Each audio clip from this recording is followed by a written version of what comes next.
So formally welcome to the 12th session. This is an integrated session. If you recall, we did something on Samabuddhi, which was last week. Last week, of course, I had to drop out because I was not feeling well. And we looked at the flow of concepts. So let me share the flow of concepts. Because if you recall, we had done Jnana Yoga and we had done 30 shlokas in Jnana Yoga. Then last week, we proposed that we will complete 24 shlokas, but we were actually able to complete only around 19 shlokas. So the underlying shlokas that you find in the box on top of Samabuddhi are what we are going to do today. And earlier on, we had done 5 shlokas in Karma Yoga. So what we had actually done prior to the last session was Jnana Yoga and Karma Yoga, but the gap in terms of bridging the concept was from very abstract to practical, and the gap is bridged by Samabuddhi and Buddhi Yoga. So today our proposal is, of course, last class, I would say, rather than last week, we quickly ran through all the shlokas. We didn't actually have too much time in one sense, but of course we also had 1.5 hours. So we could have a kind of discussion on what was meant by Samabuddhi. And that discussion was around, what are some of the definitions of Samabuddhi or Samatvam. Then we looked at some of the shlokas which told us how to attain Samatvam. Then we had Krishna's own example where he says that he works ceaselessly for the welfare of the world. Then we had a basic Upanishadic truth, Brahmarpanam, Brahmahavir, Brahmagno, Brahmanahutam, where everything is an offering. Anything that is offered either in the physical form of a havan or yajna is all one and the same. And then we had in 18.20, which is the 5th point, the principle of Samatvam in an integrated capsule form. So that's what we have done. And I'm also indicating that in terms of concept flow, in terms of the ones marked out in green. So what we are going to do today is we are going to be looking at the implicit constituents of the goal of Samatvam. In other words, I will go back to this concept flow. Having understood broadly that we have an Atma, and also having understood that there is the concept of Sattva, Rajas, Tamas, which is what we mainly looked at in the 30 shlokas of Jnana Yoga. We particularly focused last week, or rather last class, I keep saying last week, on a balanced attitude towards success and failure, a balanced attitude towards loss and gain, a balanced attitude towards heat and cold. Of course, in this class, we will complete that by looking at for what purpose are we doing it? Because when we understand the ochre-colored last point, which is implicit constituents of a goal, the goal of Samabuddhi will obviously be something which enables two things. Let me go back to the diagram. So Samabuddhi should, so if we are looking at understanding Samabuddhi and creating Samabuddhi within ourselves, then it should help us along the chain. It should help us integrate and understand Jnana better, and it should help us further progress towards Buddhi Yoga better. So that's what we need to appreciate in the 5 shlokas that we have here today. So let's look at those 5 shlokas. I'm going back. So the 5 shlokas are numbered on top, and the one in red is the one that we are dealing with now.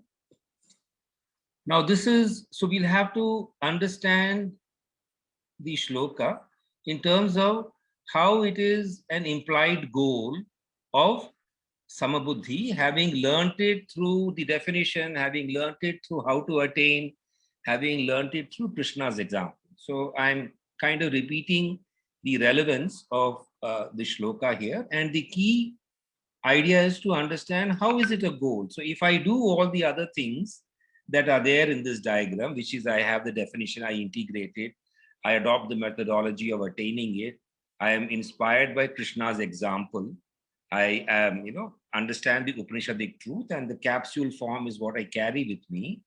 Then where do I go? So where do I go is what is here in this first shloka, which is still a part of Samabuddhi, and we will see what it means.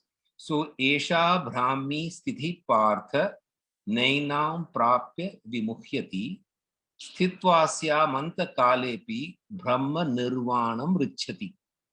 So this is the last shloka of chapter 2, and the Anvaya is He Partha Esha Brahmi Sthiti Enam Prapya Na Vimuhyati Antakale Api Asyam Sthitva Brahma Nirvanam Richati. So it becomes a little easy to understand the meaning. So Esha Brahmi Sthiti. So the implication is that when you have samatvam inside you, when you are able to understand the factors that you need to integrate within yourself to have samabuddhi, then that can be equated to Brahmi Sthiti.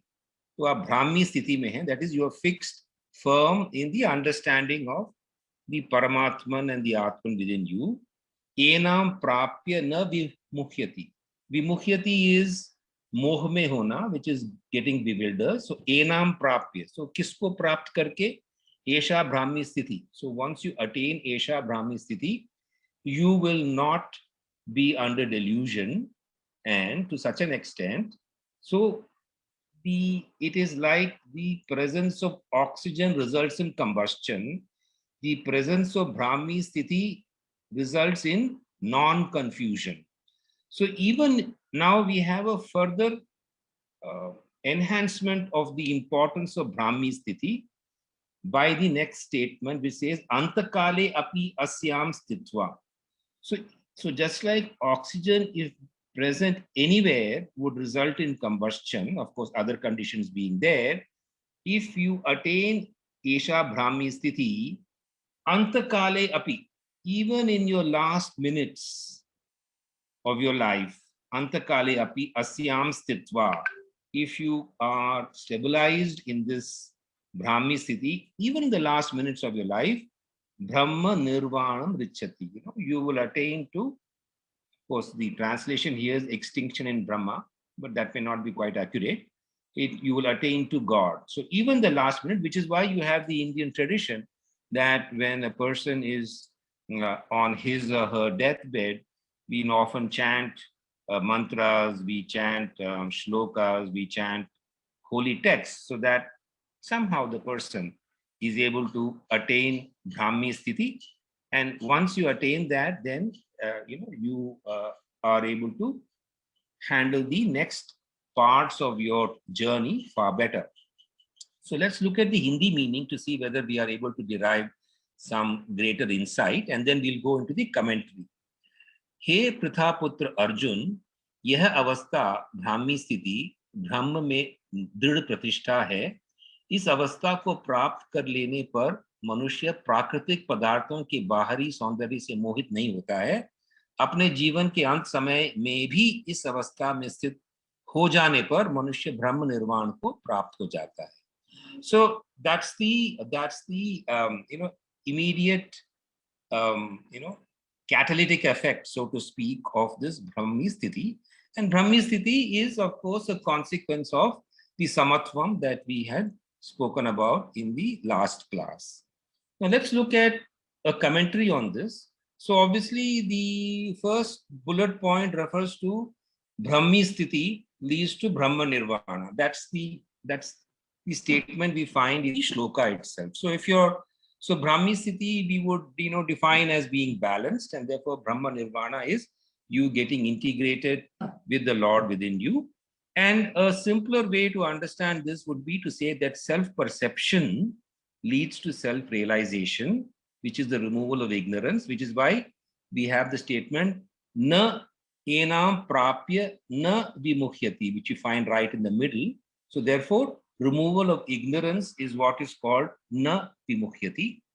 And therefore, broadly speaking, the third bullet point is discovering the Atma oneself, because nobody can discover it for you. It is within you, by oneself and for oneself. So it's like it is very, very democratic. It is not that it is the patented property of only special individuals. The interesting thing is it is within every individual. It is for us to be able to do this. So that is what is there in this little commentary that I put together, that an esoteric secret about afterlife is revealed here. For it is declared that those whose minds are occupied with the eternal will become one with it. We do not know what awaits us after the functions of physical life are terminated, but this much may be said: thoughts of cosmic relevance, of becoming one with the universal spirit and merging with the supreme, can only prepare us better to face the final moment. The Gita assures us in these lines that if one realizes the awesome wonders of the beyond and makes an effort to achieve communion with the divine, even at the last breath of life, one will attain spiritual liberation. So, in conclusion, as far as this shloka is concerned in the sequence that we have seen, what we are saying is, or what the Gita says is, you must have samatvam, because the goal of samatvam is that there will be fulfillment in your life, even if you gain that samatvam in the last minute. Of course, nobody can, personally explain what happens after life. You have to only go into the descriptions and some of the hints given in the sacred literature. So, in sum and substance, samatvam prepares you for the last moment in life. That's the goal. Our goal is to be prepared for the last moment so that it is worthy of the life. So we need to lead a life which is worthy of the last moment. That's the implied meaning here. Now let's go to the second shloka, which is the implied goal of samatvam. So what is the shloka? I'll chant the shloka.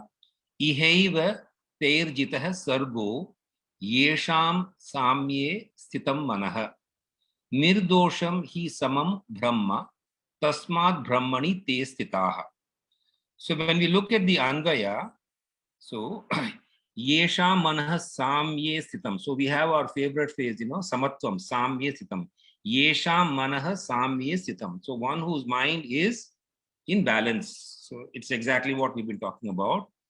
Teha iha eva sarge jitah. So iha, that is right here on earth, this creation, sarga is creation, jitah, they've already kind of, conquered themselves. So once you have that samatvam, while you are alive itself, you have kind of conquered the earth, because conquering yourself by being balanced is one of the most difficult challenges of life. Then, hi samam brahma nirdosham. Correct. The equal brahman is nirdosham. Tasmat te brahmani sthita. And therefore, since there is no fault in being balanced, they are fully.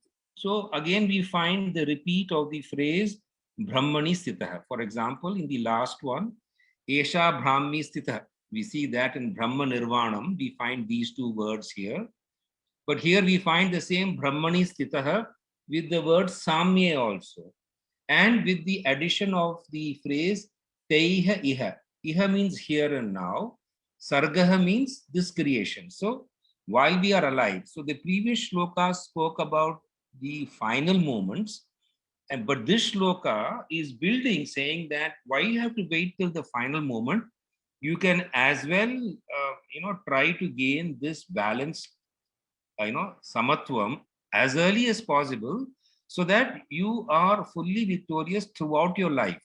So, ihaiva terjitah sargo yesham stamya sitam. So that's one more implied goal of having samabuddhi, which is to be established in samatvam, so that my entire life I am victorious over, the ups and downs of life, and therefore that is equivalent to what is called Jivan Mukti, which is what we will find in the commentary here. So let me now read the 3 points mentioned here, and we'll go up and down between these slides so that we are able to integrate the understanding. Ihaiva, here itself, that is, even in this world, one gets released from transmigration. So you see, the fundamental tenet in the Sanatana Dharma is that my Jivatma has to move from life to life, because I have not learnt my lessons. So this whole moving from life to life is spending more time, is going through that 100 years, 70 years. And then also, you see, you have to have learned the right things in that life. So we try to avoid and try to get everything done in one life. That would be the objective. And that is when there is no transmigration, there is no punarjanma, as we would use the common terminology. So this is the concept of Jivan Mukti. I'm coming back to the statement that we have on the slide. So when you get released from transmigration, even when alive, you are a Jivan Mukta. And therefore, point number 2 is, it is important to realize the general spiritual perspective that recognizes that it is not the body that has a jivatma or soul or spirit of higher. It is the subtler energy that has a body. So we put the cart before the horse. He says, so we should not say my body has a soul or my body has a atma. We should say that my atma has a body and my atma has to learn a few more things with this body.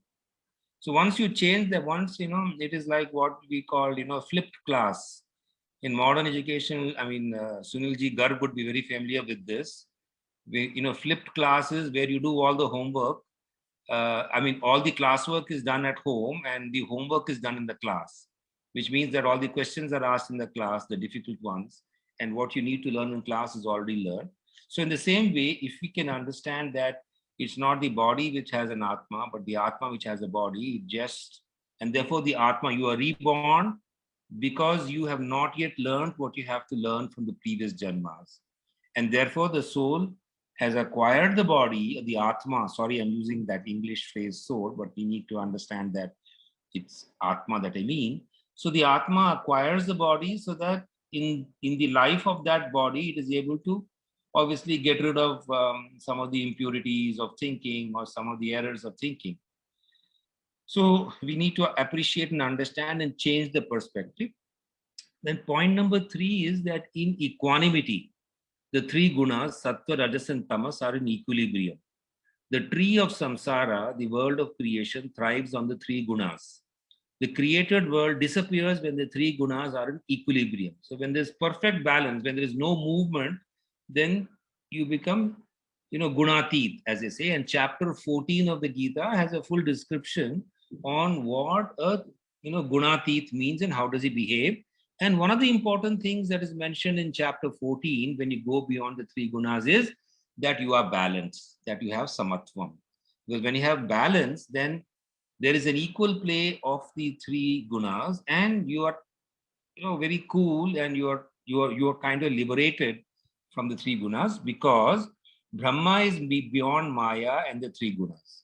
A yogi divests himself of the 3 gunas and fixes his mind in equanimity, which is equivalent to the state of Brahma. So often there is confusion, what do I mean by, Brahmicity? It simply means that the 3 gunas are in balance. And what that means is that when you have sattva, you are not disturbed. When you have rajas, you are not disturbed. When you have tamas, you are not disturbed, because the very constitution of nature has these 3. So in other words, we all have a certain amount of tamas, we all have a certain amount of rajas, we all have a certain amount of sattva. But when my intellect is not disturbed by these 3, so that disturbing is what is called, that non-disturbing is what we call samatvam. So again, we're coming back to why it is a goal of samatvam. So when you have samatvam, you become a Jivan Mukta across your entire life, because of the fact that sattva, rajas, and tamas are not disturbed because of your samatvam. So that's 5.19 for us. Now let me go to 5.20. So what do we have here? We have another shloka which defines, or gives us the ingredients of samatvam once again, and also links it to the Brahma sthiti, right? So again, we find in the second line, we say Brahmani sthitah. So there is obviously a link of samatvam to being established in the Paramatma and Atma. So Paramatma is sometimes called Brahman, and that's what we need to understand. So let me read the shloka. Na prahashyet priyam prapya, no dvijet prapya cha priyam, sthira buddhira sammudho, brahma vid brahmani sthitah. So here we find buddhi also. So if you recall our, sorry, I'm going to jump. We said there's a certain amount of buddhi yoga it will lead to, and samabuddhi is what we have. So again, we need to understand that samabuddhi is what is being spoken about here. So what does this mean? Sthira buddhi. So when you have a buddhi which is stable, asammudha, mudha we understand, buddhu. Asammudha is one who is not confused like a buddhu. Brahmavit, Brahmani Sita. So Brahmavit is understanding the Paramatma, understanding the universal energy. And because you understand that, you are Brahmani Sita. You are, you are stabilized in that knowledge. Then when you have that, then what do we have? We have the ingredient of samatvam. Priyam prapya na prahishyet, apriyam prapya na udvijet. So priyam prapya, we understand that. जो हमें प्रिय है उसको प्राप्त होती है, न प्रहर्षित. हर्षित होना, we understand in Hindi, is to be happy. न प्रहर्षित. So when I get what I want, I am not unduly delighted. And apriyam prapya, when I get what I don't want, apriya, na udvijet, I don't get agitated. So again, we find half of the sentence being related to samatvam. And of course, whether the chicken comes first or the egg comes first is the question here. So here we have actually, now in the previous two shlokas, the argument was have samatvam, and then if you have that even the last minute, you attain liberation. If you have that throughout your life, you are a Jivan Mukta. So here we are saying if you are a Brahmavit and you are Brahmani Sthitah, then Priyam Prapya, then you will have Samatvam. So whether Samatvam leads to the Brahmani Sthitah or Brahmani Sthitah leads to Samatvam, they are so, it's an interplay that happens between these. And of course, this is only to emphasize the importance of Samatvam, that it has been put like this, because obviously you cannot reach Brahmani Sthitah without having Priyam Prapya na Prahishyet. So therefore, look at how the translation goes. With intelligence stable, Sthira Buddhi, unbewildered, asammudaha, Brahmavit Brahmani Sthitah, the knower of Brahman, living in Brahman or stabilized in Brahman, neither rejoices on obtaining what is pleasant, which is Priyam Prapya na Prahishyet, nor sorrows on obtaining what is unpleasant, which is Apriyam Prapya na Udvijet. So in Hindi, it is जो प्रिय वस्तु के प्राप्त होने पर हर्षित ना हो और अप्रिय वस्तु के प्राप्त होने पर दुखित ना हो, जिसकी बुद्धि स्थिर है, जो मोह से रहित है, वह ब्रह्म ज्ञानी है, ब्रह्म में स्थित है.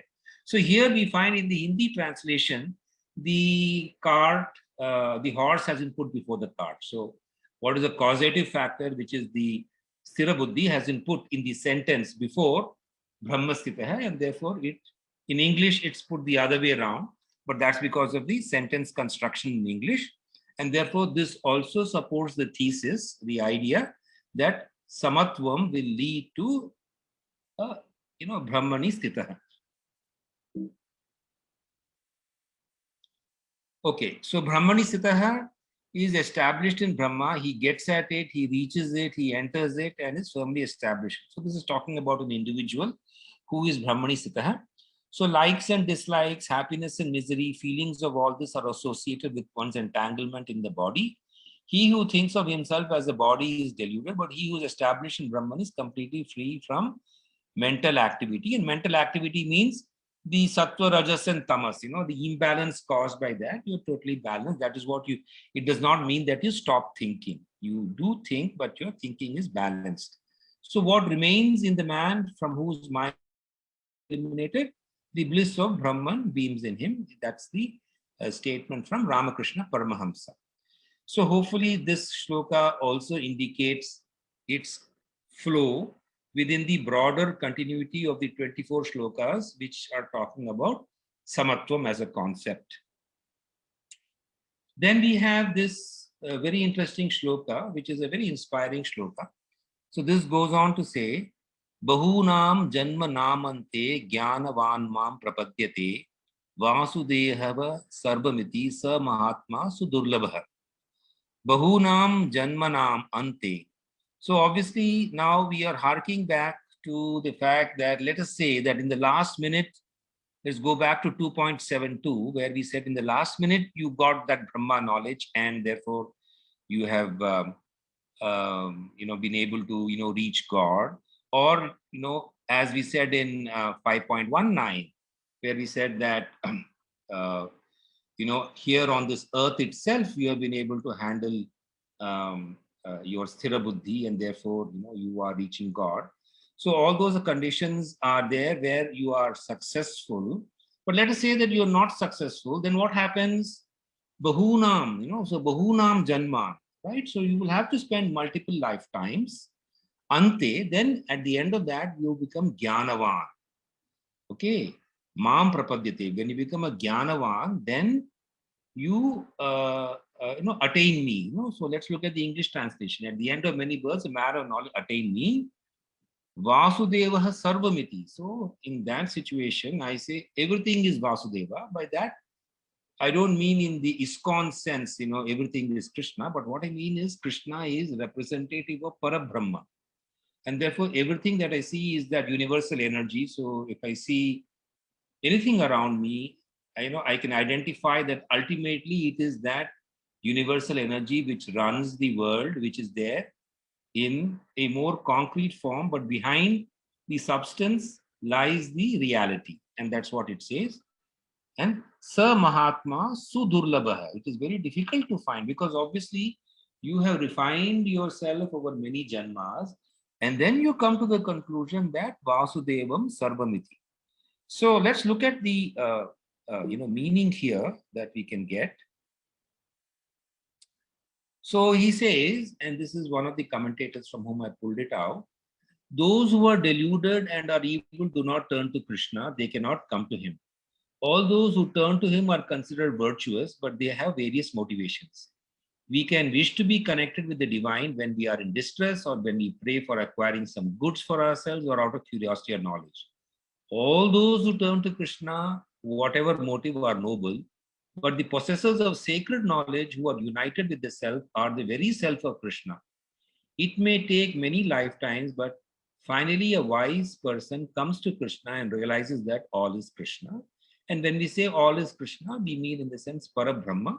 Of course, if you are a ISKCON person, you actually mean that you reach the personality with the physicality of Krishna, because that's why it's called, that was the very form of Vaishnavism that was propounded by Chaitanya Mahaprabhu, that Krishna as an individual is the supreme, whereas other denominations in India will take Krishna as a representative of the supreme.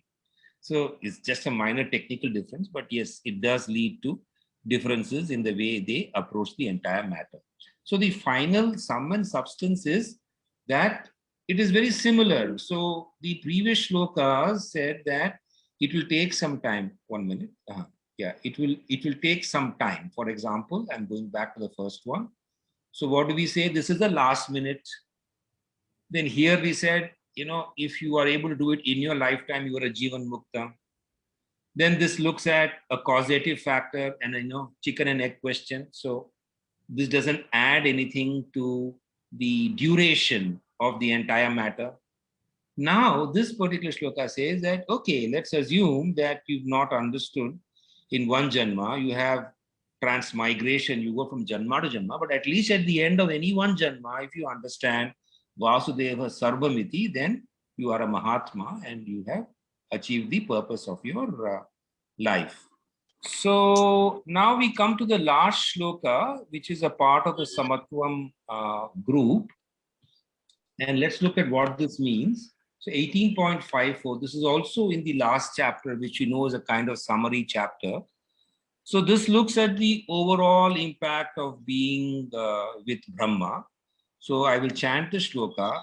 Brahma bhutah prasannatma na shochati na kankshati samah sarveshu bhuteshu mad bhaktim labate param.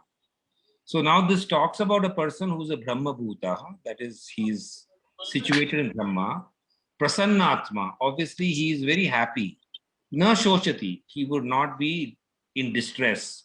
Na kankshati, usko kuch chahiye bhi nahi. So neither does he desire nor does he hate.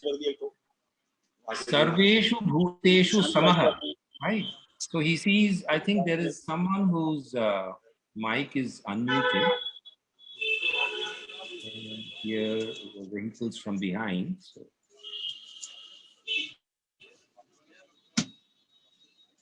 Okay. Dinesh,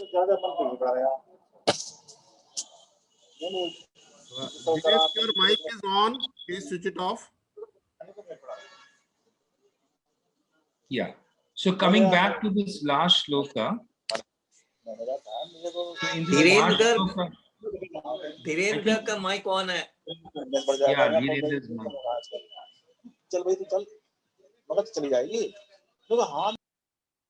Yeah. So I have muted him. I think I have, being the host. I think I have realized that now. Okay, so I muted him. So let's look at the last shloka. So the last shloka is Brahma Bhuta Prasannatma Na Shochati Na Kankshati Samah Sarveshu Bhuteshu Mad Bhaktim Labate Param. So the meaning is when one has become Brahman, Brahma Bhutaha, Prasannatma, when one is serene in the self, Na Shochati Na Kankshati, neither grieves nor desires, when one is equal to all beings. So again, we find that along with this whole business of being integrated with Brahma, we have this Sarveshu Bhuteshu Samaha. So we are equal to all beings. Param Mad Bhaktim Labate. And that we are also great bhaktas of the Lord. So which means that we are integrated. So let's take the last two phrases. I mean, the first and the last phrase. So Brahma Bhutaha. When you become Brahman, then Param Bhaktim Labate. You also become a great bhakta, and your behavior pattern is Sarveshu Bhuteshu Samaha and Na Shochati Na Kankshati. So if you are equal to all beings and you neither grieve nor you, neither you desire nor you grieve, then obviously you have Samatvam. So we can see that in the choice of the shlokas. Let me just go to the commentary on this. So what we are saying is that this is a meeting point of different schools of Sanatana Dharma. The supreme state of Jnana and the supreme state of Bhakti meet together. Jnana and Bhakti are the obverse and reverse of the same coin. Bhakti being involved in Jnana and Jnana being involved in Bhakti are but natural. And a Brahma Jnani is simultaneously a Bhakta of the Lord.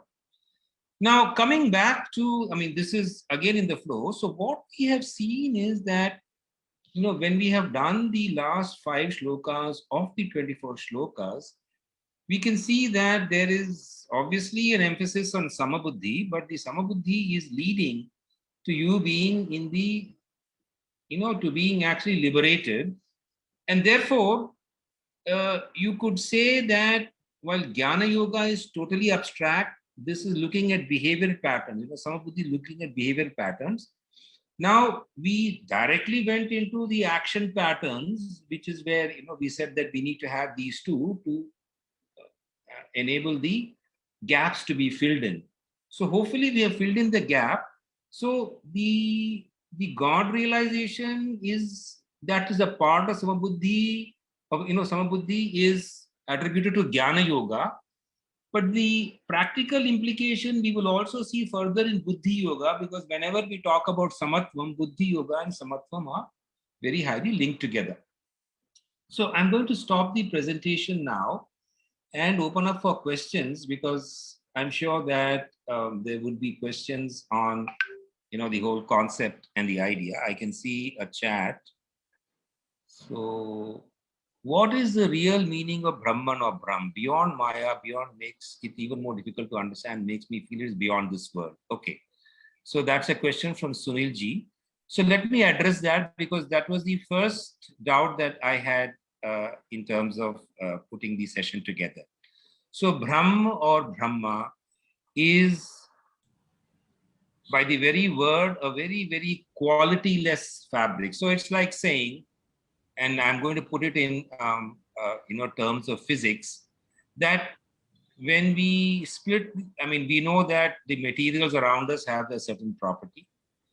But then ultimately, all those properties are aggregation of atomic properties. Atomic properties are aggregation of nuclear properties. Nuclear properties are aggregation of the properties of the neutron, proton, electron. Neutron, proton, electron aggregation of sub-level, fermion, boson, lepton. You have hundreds of names of very specialized particles, quarks.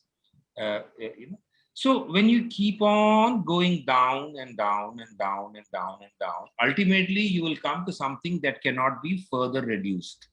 Now, science has not come to that bottom.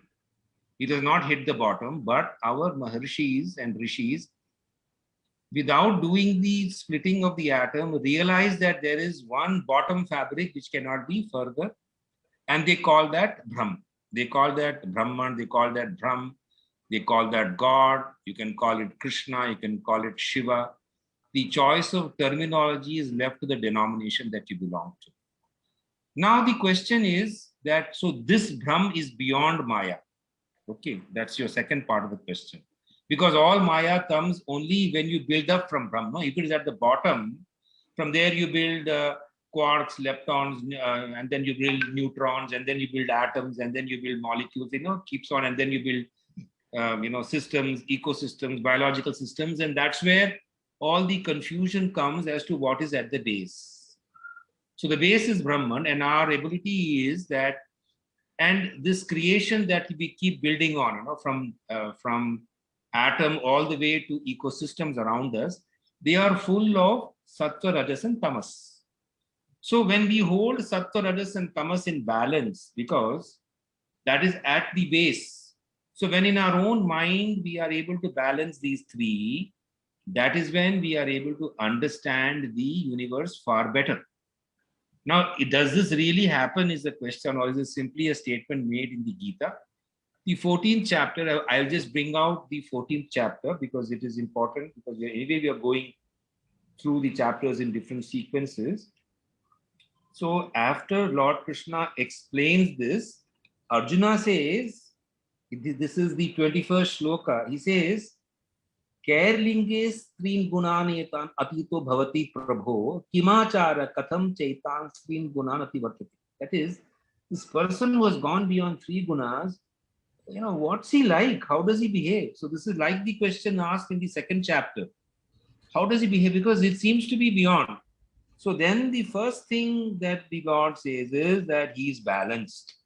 So in other words, when we are balanced, we are in the state, we need to understand that that is the state where we seem to have gone down all the way, the ladder, to that basic fundamental substance when we are balanced.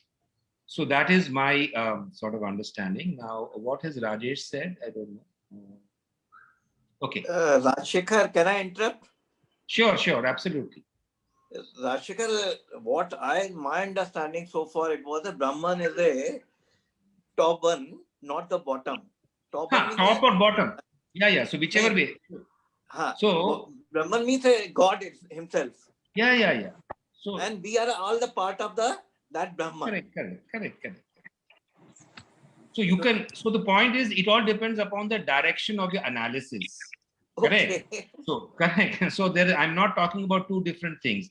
You can place Brahma on top and say Brahma creates the nucleus. Since we normally, in our modern scientific language, we say penetrating deeper and deeper. Either you can use the word penetrating deeper and deeper, or you can say you are rising higher and higher. The rising higher and higher, the more. Yeah. So I agree with you. No, I agree with you, but I had particularly mentioned. Down to down. I particularly mentioned that I'm using the philosophy of physics to explain this. So when you use the philosophy of bhakti, what you say is that you want to reach that state which is integrative of everything. That all integrating principle which is there on top. That's how you explain in terms of bhakti. In terms of jnana, you explain in an analytical way. In bhakti, you explain in an integrative way. This is the slight linguistic difference, but not a fundamental difference. efforts. Raj, my Okay. my point is that in 7.19 it is already said कि सारे rebirth के बाद आप मुझे मिलते हैं और then and it is very rare. So हम सबके अंदर कैसे हो सकता है? Because हम सबने rebirth पूरे लिए नहीं है और it is already said कि it is rare. तो सबके अंदर ब्रह्मा कैसे हो सकता है? So the point is that just because it is said it is rare, it doesn't mean that you should not put in your effort. Because the more effort you put in, you are either likely to reach it. You know, how do you know that this is not your last janma? Okay, how do you know? Just because you are in a particular situation, you mentally think that you are not in your last janma doesn't mean so. So this is an exhortation to put in all your effort. If it is not your last janma, then at least you have a huge bank balance to carry forward. No. So that is the reason why, you know, in Hinduism, we have, I mean, no, we don't get desperate. Correct. We don't get desperate because agar is janme, of course, that is also one reason why we don't do things on time. That's a different matter. But we don't get desperate. Whereas in Christianity and in Islam, they do not have this transmigration at all. So they have to do everything in one lifetime. And therefore, they land up doing a lot of incorrect things, is the normal analysis.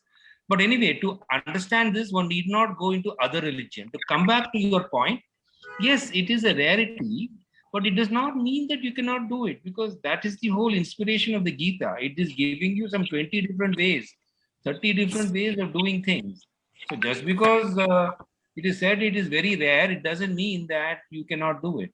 नहीं, but That should be our 5.19 incentive. इसको contradict करता है. 5.19 में हमने use किया है word E have, which means this life cycle itself. और Correct. तब 7.19 में हमने कह दिया सारे लाइफ पूरे होने के बाद. Correct. तो ये थोड़ा कॉन्ट्राडिक्टरी लग रहा है. नहीं, contradictory है in the sense that it indicates where you are in your progress. Now, if you are very, very serious in your progress, ये है में हो ही जाएगा.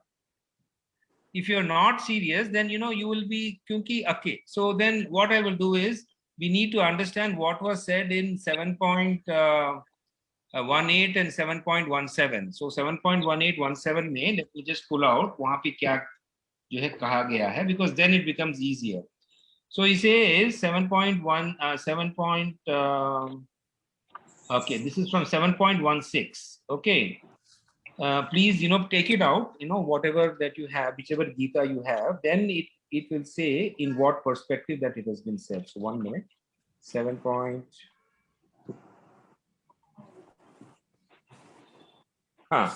तो 7.16 में कहा है कि चतुर्भुजा भजन्ते माम जना सुकृत नोर्जुन है.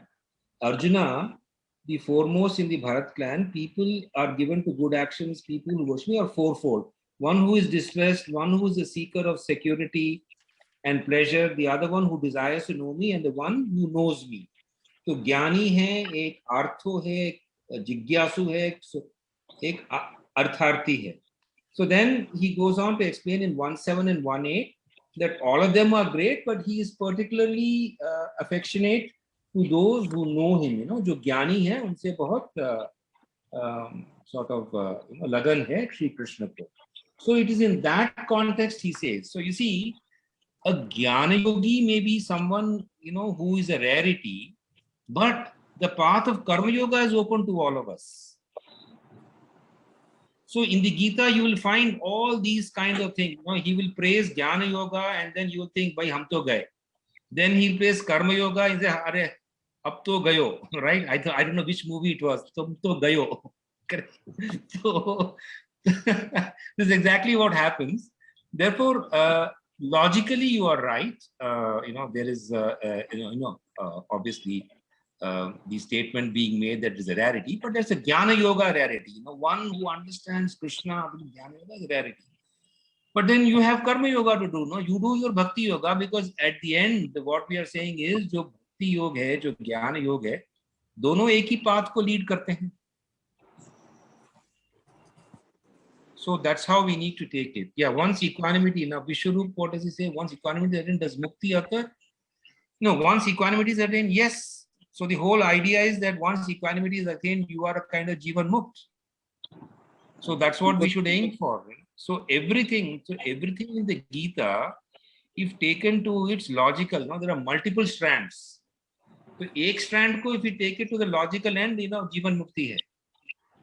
And that's what we need to understand, and that is why it appeals to all. No, if it is only taking karma yoga, then the jnana yoga will say, "Arey yaar, ye to mere liye nahi."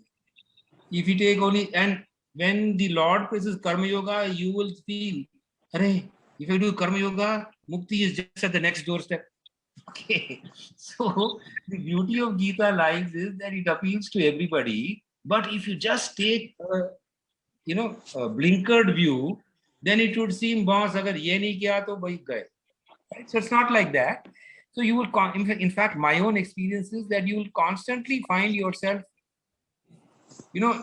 every reading of the Gita will elevate you. Ab elevation ki kahan limit hai, you do not know. No. See, if you compare yourself to gods, you cannot do that. If you compare yourself to Shankaracharya, you can't do that. If you compare Vivekananda, you can't do that. So you should not compare at all, right? You do your job, yeah. Your job has been given. You understand Krishna, and you do your job, because whom can you compare with whom? Kaun kahan hai, kaun kaise, kahan se aaya? Correct. And that's my understanding of this entire matter, because obviously the objective of the Gita is not to get you depressed. Ki bhai, I am not ever going to achieve anything at all. In fact, it's quite the opposite. It is to get you inspired to do what you can do, and help you gain momentum in what you can do. So that's the whole purpose of the Gita. Okay. Yeah, so I don't know whether we have been through everybody. I think hopefully I've addressed Vishwarup's question also. So let me, where are we now? We're at 1:15 now. So I'm not sure. Rajesh, do you have a question? One question, dear. In the very first slok, Brahmi Sthiti you must attain. So my question is, some of the bad qualities, if tamas gun hai, to usme do we get a warning signal or something inner conscious tells ki, yeah, this is wrong? So what is the real, how does it facilitate being in a Brahmi Sthiti to do the right things or to have the right qualities? So the thing is that we are always a mixture of Rajas, Tamas, and Sattva. Yeah, okay? Definitely. Okay. So in fact, in the last chapter, the Lord says very clearly, even the Devas cannot escape these three things. Okay. Now, the quality which makes us go beyond these three is that if there is a moment when I'm Sattvic, okay, I don't keep saying, "Arey, I must be Sattvic all the time." I don't have a liking for Sattvic. Let us say that I become Tamasic today, I don't have a dislike for Tamasic. Say, "Arey, ye to hamare," it's like the sun rising. And suppose I am Rajasic today, then I don't say, "Arey yaar, aaj to Rajasic ban gaya, aaj to maine bahut spicy khana kha liya," and I become unhappy because of that. So what it says is that these three gunas are always there. I'll put my finger like this. Okay. So इसके ऊपर जो balance है, उसको हमें रहना चाहिए. Because when we are living a human life, we will have to sometimes become sattvic, sometimes become rajasic, sometimes become tamasic. We cannot avoid that. Of course, if we do it deliberately, अरे तो मुझे तो तामसिक बनना ही है, चलो मैं मस्ती के साथ तामसिक बनता हूँ. That may not be the right thing. You still have to control. So you have to maintain, अरे, today is my day for Rajasic. Chalo, lagaya, jhatka, and khaya. Today is my Sattvic day. Today I will read Bhagavad Gita. No, it's not, to be understood in that sense. But in the natural flow of matters, when things become Sattvic, Rajasic, or Tamasic, we don't have any particular liking. So that balance, because when you go beyond that situation, then you're going back, you're going above them, or going below them, given the way I had described, you're going beyond the three gunas. So it does not mean that you don't have the effect of the three gunas in you. You are even balanced. You are having samatvam even towards the three gunas. That is what it means. Oh, thank you. It is like a stable structure on three legs. Oh, बस sir, आपने तो, मैंने तो उल्टा सीधा बोल दिया, आपने समराइज कर दिया. Thank you. Okay. Vishwarup? No, I got it. I got your point. Actually, once we attain what you said, Samarthan, once we attain Samarthan, we attain Mukti actually, and that means rebirth will not occur.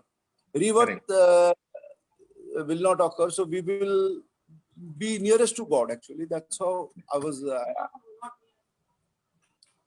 Okay, so we are already at 115. We have shot to 120. 1 minute. So I mean, Do we have any indicator? Do we have any indicator or any measuring thing, measurement where we are in equanimity? Acha, so Nice. boss, please read chapter 7. No, chapter 14. Please read chapter 14 and you and me will have a discussion on that. Okay. Okay. Okay. Okay. Okay. Okay. So this is in between. This is a homework for us. Okay. This is not next week. Okay. So all of you, I request you to read chapter 14 and then, especially the last part of chapter 14, where Arjuna puts the same question. Are kya bakwas kar raha hai? Aisa koi hota hai kya? This is exactly how he asked. No, it's in Very Sanskrit. And One then of the Krishna best gives an answer. So we'll analyze that answer across the week. Okay. Okay. So with that, Okay. let me end the session today. Thank you so much once again for being a part of this session. And I look forward to engaging during the week as well as next week. Thank you. Take care. Bye-bye. Bye-bye. Bye.